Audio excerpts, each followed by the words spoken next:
Assalamualaikum warahmatullahi wabarakatuh. Apa kabar dulur-dulur tani seluruh Indonesia? Bertemu lagi dengan saya Nur Cahyo.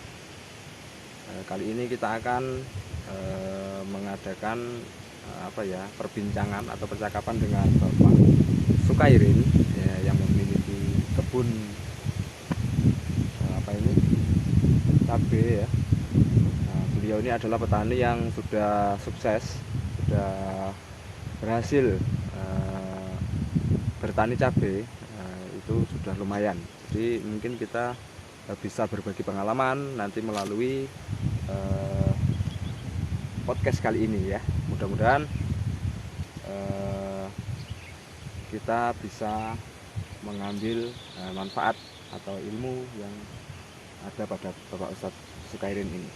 Ya, bagi Anda yang baru mampir ke channel ini, jangan lupa dukungannya, like, subscribe, dan share apabila video ini bermanfaat. Oke, langsung saja kita langsung berbincang dengan Bapak. Oke Lur, kita ini baru ketemu dengan Pak Ustadznya ya. Kita tadi pembukaan kita ada di lahan itu karena ya tadi kita nunggu di lahan, cuma karena beliaunya lama kok nggak muncul-muncul, jadi saya langsung nyusul ke rumahnya. Ini ketemu beliau langsung di rumah Bapak Ustadz Sukairin. Assalamualaikum Pak. Ini sehat Pak ya? Nah ini ada beberapa mungkin kita nanti sharing pertanyaan mengenai proses penanaman cabai tadi ya Pak Ustadz ya. Nah, ini masalah ke lahan, kita tadi sudah melihat beberapa lahan yang sudah kita shot, mungkin dari segi buahnya sudah kami anggap itu sudah bagus Mas ya, sudah bagus sekali.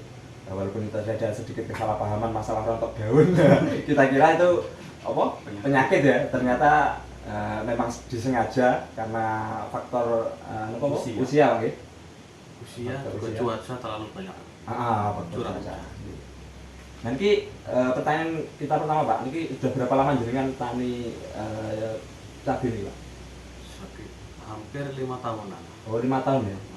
Hampir 5 tahun. Itu sudah mulai seluruh hortikultura apa hanya cabai mawon yang fokus pertanian? Fokusnya cabai, tapi ya kadang-kadang kita masih nanam yang lain. Oh yang lain juga ya? Seperti terong, timun, kacang kita masih nanam. Oh, siap. Padi juga kan kita juga nanam. Oh padi ini nanam ya? Tak kira betul nanam padi lagi. Karena sudah ada penghasilan di cabai itu kan kita perkirakan udah lumayan lah buah gitu ya hasilnya ya. Nah ini kalau boleh tahu Pak nih Pak, modal persiapan lahan sampai dengan pembibitan ini di luar perawatan Pak, ini kira-kira habis berapa gitu? Kalau untuk setengah hektar itu kurang lebih sekitar 30-an. Setengah hektar itu 30 jutaan ya? Di luar perawatan. Di luar perawatan ya? Termasuk bibit nih Pak? Ya sudah, semua itu sudah semua. Dengan tenaga orang yang membantu kita ya. Oh iya. Berarti sudah termasuk tenaga kerja dan operasional dan lain ya? Modal keseluruhan persiapan awal ya? Iya, sampai ke nanam sampai nanti umur 20 hari. Iya, seterusnya 25 ke sana itu kan sudah masuk perawatan, itu beda lagi. Beda modal lagi Pak ya? Iya, Tambah modal ya? ya istilahnya ya itu kan di luar perawatan kan ya? Di luar perawatan, jadi dari keseluruhan modal mulai dari persiapan lahan sampai dengan persiapan pupuk, kompos dan lain sebagainya termasuk semuanya gitu. Terus kalau jenis bibitnya Pak, bibit cabenya yang ditanam? Ini yang paling sering mau lah, yang paling sering dengan paling. Kita nanam itu kan dua jenis, cabai japlak dan cabai keriting ya, merah keriting. Kalau untuk japlaknya atau cabai rawitnya itu kita masih pakai pelita dari panak merah. Kalau cabai keritingnya kita pakai lokal.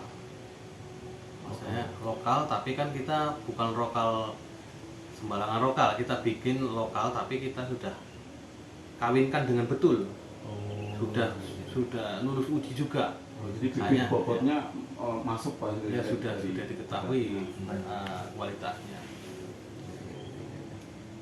Kalau kita pakai bibit lokal sembarangan lokal kita juga nggak mau ambil resiko. Ya benar. Ya, modal sudah terkadung banyak, nanti buahnya ternyata nggak sesuai harapan ya. Nggak maksimal ya. Ya benar. Oke. Terus kalau beli ada bibit jenis bibit yang bagus nggak Pak? Pernah beli bibit yang bagus nggak ini jenisnya cabai? Ada juga, cuman hanya kurang cocok. Kadang-kadang di dataran rendah, dataran tinggi, atau di daerah tertentu itu kadang-kadang ada yang cocok, ada yang enggak.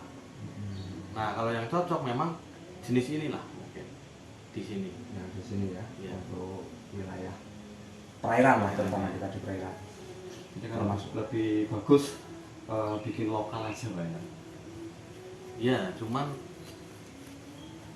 maksudnya lokal itu ya tidak kita ngambil dari pohon yang langsung sudah disemai. kita panen, Ya. terus disemai. Itu bukan yang lokal seperti itu yang saya maksud. Oh, iya. Nah, kita ambil bibit yang memang berkualitas dari mana saja yang kita anggap berkualitas dan cocok di daerah kita. Terus kita nanti padukan dengan yang kira-kira kedua bibit ini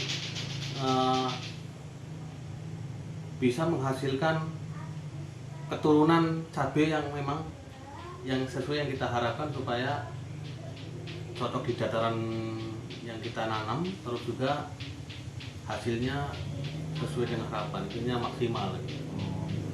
Kita nggak berharap banyak, satu batang 1 kilo gitu. Satu batang 1 kilo. Satu batang 1 kilo. Buat petani. Nah, lumayan itu masuk itu. Terus kalau untuk jenis hama Pak ya, jenis hama dan penyakit yang paling utama di batang cabai. Yang paling sering lah. Kalau hama yang paling menyusahkan itu trip sama tungau. Kalau penyakit itu antraknosa.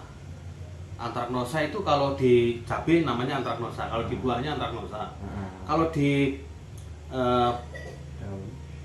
pucuknya itu namanya teklik. Nanti apa itu? Mitoptora. Nanti kalau posisinya di di pangkal batang itu fusarium. Sebetulnya itu sumbernya hanya satu, jamur. Ya, jamur. Jadi ada dua masalah atau dua problem ketika kita nanam cabai, yaitu jamur dengan hama. Jamur itu tadi yang bisa jadi fusarium, bisa jadi antraknosa, bisa jadi toptora. Nah, kalau masalah hama itu trip sama tungau. Dapur ulat itu nanti ketika buah muda biasanya ada ulat bor. Selebihnya ketika umur 20 sampai 25 atau sampai ke 40 hari ada juga ulat daun yang hijau-hijau itu. Iya. Cuman saya anggap kalau ulat mudah, yang susah titik sama tungau itu. Dari tungau nih ya. Iya. Terus kalau jenengan untuk penanggulangan lah untuk jenengan sendiri. Kalau dari jenengan itu rekomendasinya seperti apa? Kalau untuk penanggulangan, rekomendasi dari saya itu kalau bisa dari nol, dari ketika kita nanam sampai ke umur 50 atau minimal sampai ke umur 1 bulan itu kita gunakan organik. Organik dulu, semprot. Pokoknya semprotnya organik dulu. Nah, selebihnya nanti ketika buah sudah banyak, kita boleh gunakan yang lain. Mau kita campur atau kita gunakan cara yang lain, nggak masalah. Yang penting ketika umur masih generatif, vegetatif pertumbuhan itu kita gunakan organik. Selebihnya kita bisa nanti 50-50 atau bahkan kita pakai kimia, nggak masalah. Yang masalahnya kan kita lingkungan juga semuanya pakai kimia di daerah kita. Masuk karena kimia ya. Iya, kalau kita pakai kimia 100% nggak akan kuat. Iya. Ya maaf, kalau kita pakai Organik organik 100% nggak akan kuat. Jadi Ya mau nggak mau sebagian besar ya. pakai kimia Pak ya. Ya, pada waktu vegetatif kita organik, nanti setelah generatif kita gunakan kimia. kimia. Jadi kalau menurut jenengan ya Pak ya, jadi peran organik sendiri itu kira-kira pengaruhnya besar atau enggak terhadap pertumbuhan tanaman cabai itu sendiri? Oh besar, Besar ya? besar. Masalahnya gini, intinya tanaman itu tidak bisa meninggalkan organik, tidak bisa.